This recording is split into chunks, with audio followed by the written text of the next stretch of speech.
Be so presumptuous that whenever you want to speak, you will speak. What's your point of order? Thank you, Mr. Speaker. I rise on Standing Order 216.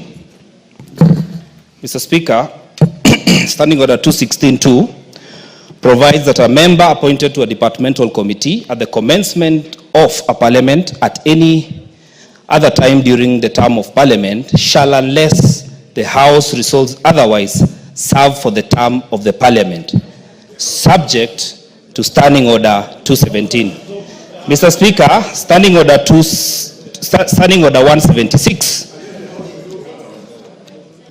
Standing Order 176, Mr. Speaker, provides the criteria, Mr. Speaker, of the discharge of a member from a committee. Mr. Speaker, I have been a member of the Departmental Committee on Energy, Forestry and Mining.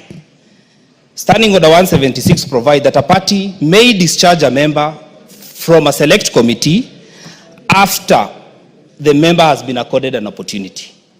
Number two, it provides that the party whip of the party that nominates a member to a select committee shall give notice in writing to the Speaker with the intention of discharging that member from that select committee. And number three, most important, the Speaker shall, within 3 days of receipt of the notice under paragraph 2, inform the member. Mr. Speaker, I am a member of the Departmental Committee on Energy or on Environment. And Mr. Speaker, if I have been removed, the standing orders provide that 176 shall apply on Standing Order 216. It is even written there. Mr. Speaker, you cannot remove a member from a committee. I am not in the list on the Committee on Environment, Forestry and Mining, which I was nominated to at the beginning of this parliament. Mr. Speaker, even if Ichungwa does not want me in this committee, you must remove me procedurally. Give me a hearing, notify the Speaker to give me a notice. Mr. Speaker, it will not be in order to continue with whatever is happening here, because it is okay to remove me. It is within the procedure and rules. These standing orders, Mr. Speaker, you are one of the creators of these standing orders. I have used them for the last 12 years. I was a whip of our county assembly, so I know how to use standing orders. You cannot remove me without, I need letters written to me. Accord me a hearing. After according me a hearing, now give notice to the Speaker. The Speaker will tell me within 3 days, you cannot remove me in the morning. I have been a member of this committee and I cannot remove in the manner in which you want to remove me. However powerful you might be, Mr. Speaker, it is not correct. Whatever has been tabled before this House, Mr. Speaker, is kangaroo, it is null and void, it cannot operate because they are standing orders and the procedure and rules of this House, the traditions. When Mheshimiwa Kimani Ichungwa, when several honorable members were de-whipped from committees, the Honorable Wangwe, who is the immediate former whip, wrote letters to specific members. And apart from that, the communications were done directly to the Speaker. So, Mr. Speaker, I cannot be removed from and the Speaker cannot oversee my removal from a committee, a departmental committee, without me being discharged by my political party. And Mr. Speaker, because you are the Solomon of this House, kindly do not proceed with this motion in the state that it is, and it will be a procedural wrong. This is the making of Kimani Ichungwa, which cannot work in this assembly. Thank you very much. Yes, Majority Leader. Honorable Speaker, the member for Kajiado North is my very good friend, and he served as a member of the County Assembly of Kajiado. And he has clearly read out to us the standing order.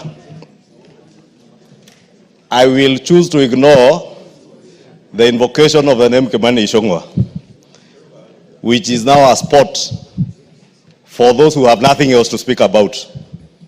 They can only speak about Kimani Ichungwa, and I know why he's trying to invoke my name.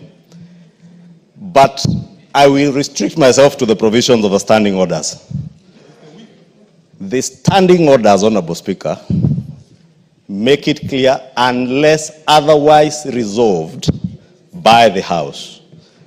Therefore, I would improve on the member for Kajiado North. Other than carelessly invoking the name of Kimani Ichungwa, who is not the majority whip, because the majority whip is called Honorable Silvanus Osoro. other than doing that, he should be spending his time now convincing the House to resolve otherwise.